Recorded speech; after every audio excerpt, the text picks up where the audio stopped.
These series had potential, and then one misfire killed them. Hey, it's Just the Gems. I'm Brandon, and I want to take a trip with you through the dark history of JRPGs. There once were so many more active series in development than there are now, and particularly in the late 2000s, so many of them just ceased to exist. Why is that? Well, we can trace a lot of the damage back to one particular entry in each series. These are 10 of the most egregious examples I could think of, but if you have others, let me know down in the comments and maybe we'll explore this further in the future. All right, here we go.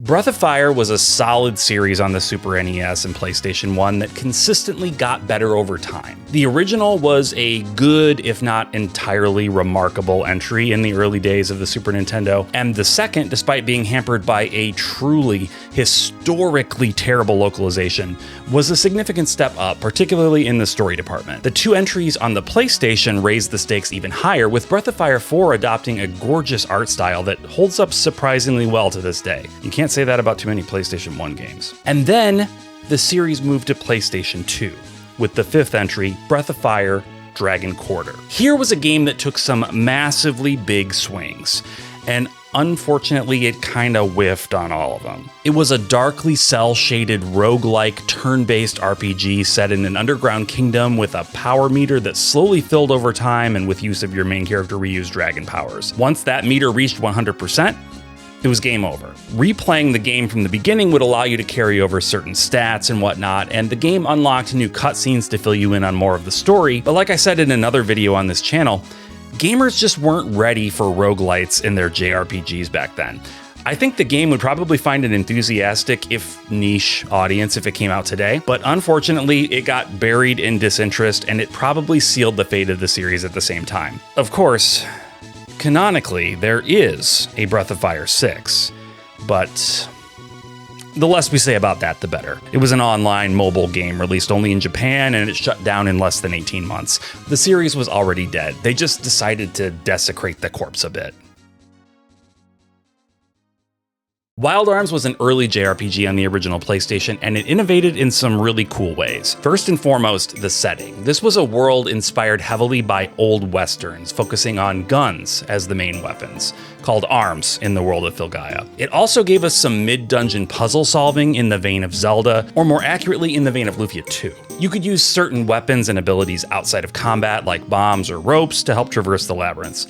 At first glance, Wild Arms could easily be mistaken for a Super NES game with 2D sprites and backgrounds, but the battles take place in full 3D. Pretty awful full 3D though. As blocky as the characters in Final Fantasy VII looked, this was an order of magnitude blockier. The blockiest. The series glowed up a bit with Wild Arms 2, featuring 2D sprites on 3D backgrounds this time, and with Wild Arms 3, the series moved to PlayStation 2 and full 3D for the first time. Honestly, back in the day, it seemed unstoppable. 3 was followed by 4 and 5, and the original game even got a full-on remake by the name of Wild Arms Alter Code F. There was also a tactical spin-off for PSP called Wild Arms XF.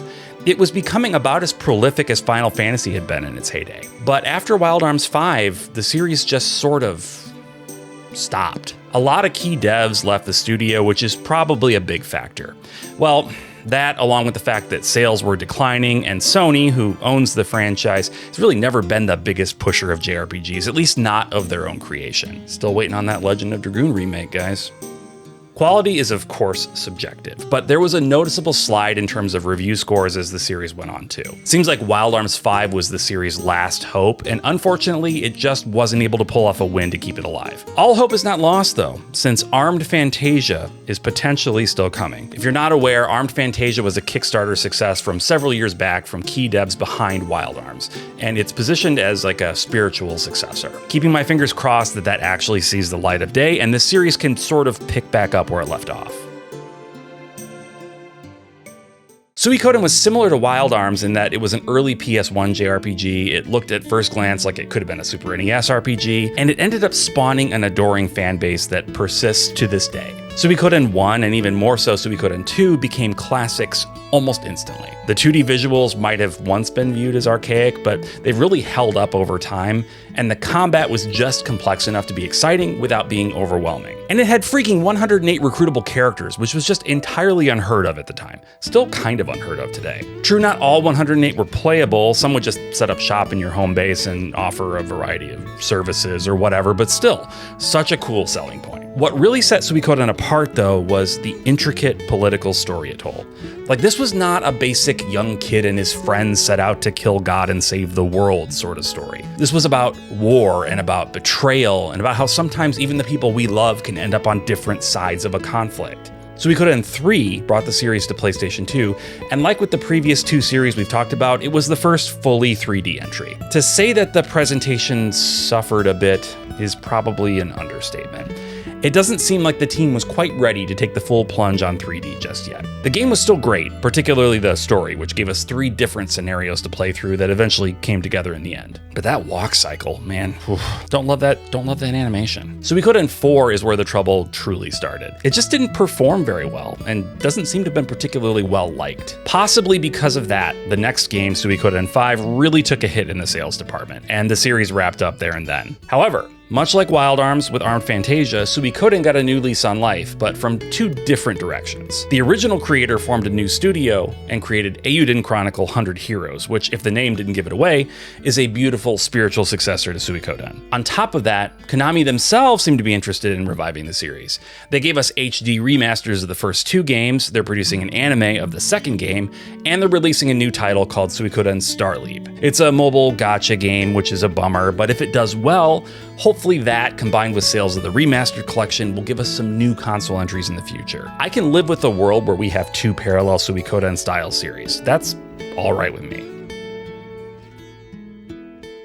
Shadow Hearts is a series that technically began on the PlayStation 1 with the often overlooked horror JRPG Koudelka. That game is all kinds of crazy. It's got gameplay that's reminiscent at times of Resident Evil and at other times of JRPGs like Parasite Eve mixed with Final Fantasy. Deeply strange, but very, very cool. The game known as Shadow Hearts released on the PlayStation 2, and it gave us the Judgment Ring system, which involved time button presses in combat to strengthen attacks. It was a bit more robust than the simple timing mechanics of Super Mario RPG, and the system really helped keep the turn-based battles engaging. It also took place in an alternate reality real world around the time of World War I, and it was really cool to get to visit actual locations and see how messed up they were by the events of the story. The sequel to Shadow Hearts Covenant, or Shadow Hearts 2 if you go by the title screen of the game, well, that one is an all-timer. Yeah, Koudelka was interesting and Shadow Hearts was pretty dang good, but Covenant is among the best on the console. It's got everything. A dark story, challenging combat, a wrestling vampire, basically everything you need. The presentation and polish on this game in particular was so next level, it seemed like nothing could take Shadow Hearts as a series down. Then we got Shadow Hearts from the New World. This abandoned the ongoing story from the previous games and moved the action to, as the name might suggest, the New World. It performed well enough for what it was, although series creator Matsuzo Machida has said that he doesn't consider it to be the real Shadow Hearts 3, since he intended the series to continue following the story laid out in the previous games. Regardless of how well it might have performed despite being such a departure in terms of story, the production company Nautilus was bought by another company that really didn't care to be in the video game business, so thus ended a super promising series. We had a slight ray of hope for a while that we'd see more of this style of game, because along with Armed Fantasia bringing back Wild Arms, we had the promise of a new game from the series creator called Pennyblood, doing a similar sort of spiritual reboot, but for Shadow Hearts. Unfortunately, that game appears to be dead in the water, along with the money I invested in the Kickstarter. RIP my money, and RIP to Shadow Hearts. You deserved so much better. If you were a kid in the 90s, you probably remember the hullabaloo around Parasite Eve. It was the first cinematic RPG from Squaresoft. It took the most marketable part of Final Fantasy VII, the full motion video cutscenes, and it made them the centerpiece not just of the advertising campaign for Parasite Eve, but also of the game itself. The game follows a police detective named Aya Brea as she investigates an outbreak of some sort of disease. Why the police are involved maybe doesn't initially seem very clear, but it turns out there's a woman who goes by the name Eve who is causing people to spontaneously burst into flames. She does this by, I guess, convincing everyone's mitochondria to rebel against them. It's woohoo science fantasy nonsense, but it doesn't matter. The point is, Aya has to traverse an abandoned New York City to put a stop to her. The game took inspiration from Resident Evil, similarly to Kotelka, which I talked about before, but combat encounters take place right there on the pre-rendered backdrops. It uses a pretty innovative movement and attack system that hasn't really been done before or since.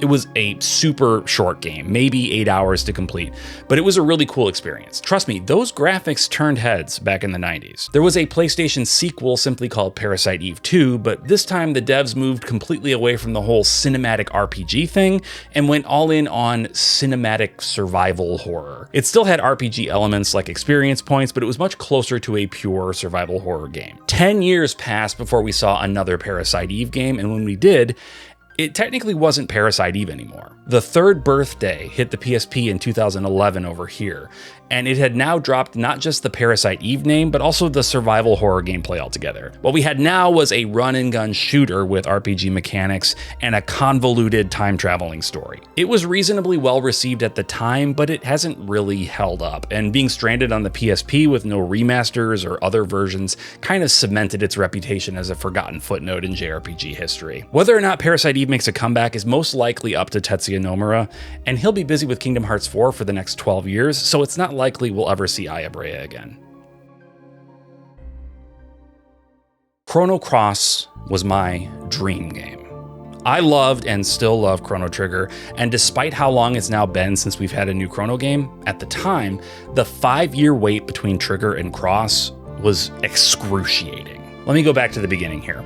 Chrono Trigger was a different kind of dream, made by what Squaresoft called the Dream Team. This was Hironobu Sakaguchi, creator of Final Fantasy, Yuji Horii, creator of Dragon Quest, Akira Toriyama, character designer of Dragon Quest, and some other anime stuff that nobody's ever heard of, and Nobuo Uematsu, the composer of Final Fantasy. The very idea of the heads of Dragon Quest and Final Fantasy teaming up blew our collective minds. And the product they delivered was like the perfect amalgamation of both of those series. Chrono Trigger played like a Final Fantasy and felt like a Dragon Quest, albeit one that didn't feel too beholden to the traditional medieval setting, at least not entirely. A sequel felt inevitable, but for years it just didn't happen. After the PlayStation era began, I remember seeing the announcement of a project at Square called something like The Work of Akira Toriyama, and there was speculation on the internet that it was related to Chrono Trigger, most likely a sequel. Well, it wasn't, not exactly. It was a PS1 re-release of Chrono Trigger, though with added anime cutscenes that were incredibly cool. What was even cooler was the announcement that these anime cutscenes would provide new connective tissue to usher in an actual sequel. Chrono Cross looked beautiful, it sounded beautiful, it had everything going for it. Unfortunately, unlike the universally beloved original, Cross was a bit more divisive. It's truly a great game in most ways, but its beautiful pieces don't quite come together into a beautiful whole. The story was diluted with the introduction of dozens of recruitable characters, meaning no character had much actual importance to the story. The combat was innovative, but it could be slow and frustrating. The music was absolute fire. Nobody's going to deny that. One of, if not the greatest soundtracks in history. But there were a few too many issues to put this game beside Chrono Trigger on the best game of all time pedestal. After Cross, a lot of the development leads moved on to other projects, and maybe it was the more mixed reception the game received, but the Chrono win just seemed to leave Square's sails. They registered a trademark briefly for a game called Chrono Break, which gave us all some hope, but that lapsed without being renewed, and ever since we've just been waiting and hoping. Hopefully not in vain. Seriously, guys, make a new Chrono game. Earthbound is a triumph on the Super Nintendo. It's probably the most weird and unsettling and funny game on the system, and it manages to somehow be both hilarious and heartwarming at the same time. It broke ground in the JRPG space in terms of almost everything. The setting, the music, the combat. It was a masterpiece, and it didn't get its due in the West until decades after the fact. That lack of initial interest is possibly a contributing factor to the sequel, Mother 3, never officially seeing the light of day outside of Japan. Mother 3 started life as my my most anticipated game on the Nintendo 64. I still remember poring over the Nintendo Powers that had tiny screenshots and information about the game. It was going to be one of the big titles on the upcoming 64DD, a disk drive add-on to the N64 that would allow changes in the game world to be persistent. You could plant a tree and then come back later and it would have grown. Day and night cycles, all this cool stuff that we sort of take for granted now, but was really novel back then. The devs got in over their heads though, and the project was canceled. It eventually got resurrected on the Game Boy Advance, and it went on to be a huge hit. Again, only in Japan. Now, it's not exactly fair to say that Mother 3 killed the franchise, I guess, because what killed the franchise was the creator, Shigesato Itoi. And he didn't so much kill it as he let it die an admirable death once it had reached the end of its life. Itoi wasn't really a game designer. He's a writer, and basically he told the story he wanted to tell. And it was over. It takes remarkable restraint to cut things off at a natural stopping point, especially when fans are begging for more. It takes integrity and a stronger desire to make an impact than to make money. As much as I wish Itoi had wanted to keep going, I know it's better for it to end than for him to keep creating if his heart wasn't in it. We're left with something close to perfection. It would achieve perfection if Nintendo would release the freaking game in the West already. Come on, guys, it's getting ridiculous. Shining Force was one of the major reasons to own a Sega Genesis if you were a JRPG player in the 90s. It was unlike anything that Super Nintendo had to offer. Epic strategy battles across giant maps with a metric ton of unique characters. This was something really special. It was always a big-time favorite of mine, and when Shining Force 2 hit, I was ecstatic. This took everything great about Shining Force and made it even better. More battles, more characters, a more involving story. The scale and scope of everything went way up, and the quality went up along with it. The trajectory just couldn't be stopped. Well, actually it could, by a little problem called the Sega Saturn. Now, the Saturn was a pretty massive flop in the West. In Japan, it actually did reasonably well. When it came time to release a new Shining Force 3 hit stores as part 1 of an epic 3-part story. It was an attempt to raise the stakes higher than ever before. Not only was this a state-of-the-art CD game, but they couldn't even fit the story in one disc. How incredible was that? Well, you'll have to ask someone in Japan, because due to Saturn's poor sales in the West, we only ever received the first part of Shining Force 3. In terms of gameplay, it was still the series we loved, but the graphics adopted a 2D on 3D style that just doesn't look very good in retrospect. Let's just say it's a lot easier to go back to Shining Force 1 and 2 than it is to go back to Shining Force 3. It's a real shame because there was just so much freaking potential in this series, and it was wiped out by the failure of one console. Of course, the overall Shining series has continued, but none of those games have come close to capturing the feel of the original Shining Force. Sega has started resurrecting some of their older properties, and while they haven't mentioned Shining Force yet, it's not crazy to hope they might try and bring it back. The developer Camelot is working on a lot of Nintendo stuff these days. Maybe they could resurrect it as a Switch 2 exclusive. Whatever it takes to get more Shining Force, I'm all for it. Since we're already talking about Sega, let's get the other big one out of the way. Phantasy Star was the answer to Final Fantasy if you were a Sega kid. And while it never reached the heights of Square's monster of a series, it did really well on the Genesis and created a whole generation of fans that are bitter about the shift to online. Yes, Phantasy Star Online and its sequel are basically what killed Phantasy Star, not because they were awful, but because they were, I guess, pretty good. Let me back up. Phantasy Star started life on the Sega Master System, a console from the 80s I didn't know existed until I was a fully grown adult, but that was apparently a competitor to Nintendo at the time. Naturally, I missed that first game, but Phantasy Star 2 on the Genesis was a bit of a revelation. It was a super hard turn-based RPG with kind of cutscenes. Like, it had scenes of dialogue that involved almost comic-style illustrated shots of the characters. The music was catchy, the graphics were, well, they were fine, for the time anyway. It was a cool game. I never played Phantasy Star 3, and from what I've been told, I didn't miss much, but Phantasy Star 4, that was where it was at. This was the ultimate Phantasy Star game, and it honestly deserves to be listed among the ranks of the best 16-bit JRPGs overall. It took everything I liked about Phantasy Star 2 and it made it significantly better. And while its story was set up to be a conclusion to the saga, every respectable kid knows an ending is never really an ending. The series was definitely going to continue on whatever console came next, except it didn't. We got complete bupkis on the Saturn, and then when the Dreamcast came along, we got Phantasy Star Online. Couple issues. 1, this looked to be completely disconnected from the games I loved. And 2, online? Are you kidding me?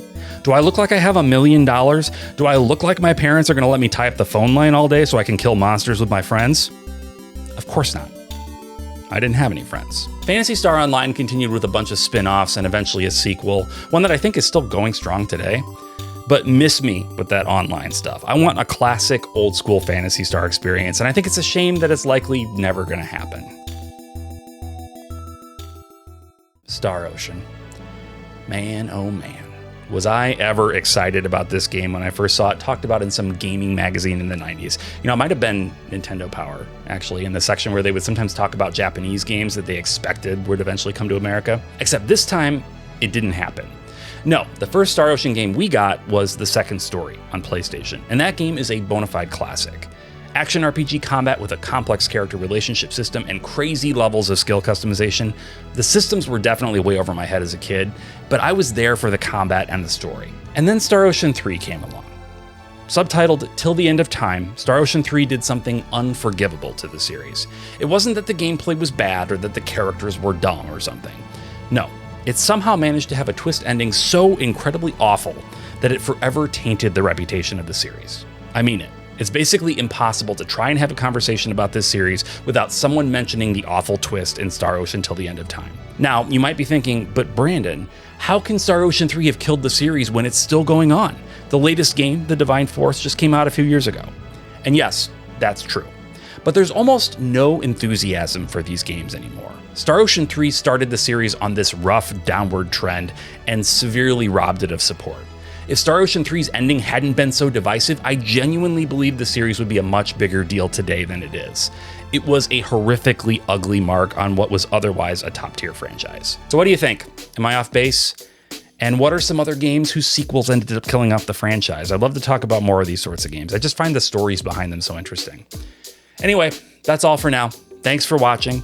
If you don't mind, would you consider checking out my podcast, the JRPG Pursuit? We talk all about JRPGs every single week. There's a link down in the description if you're curious. You can also catch us on Spotify or Apple Podcasts or wherever you listen.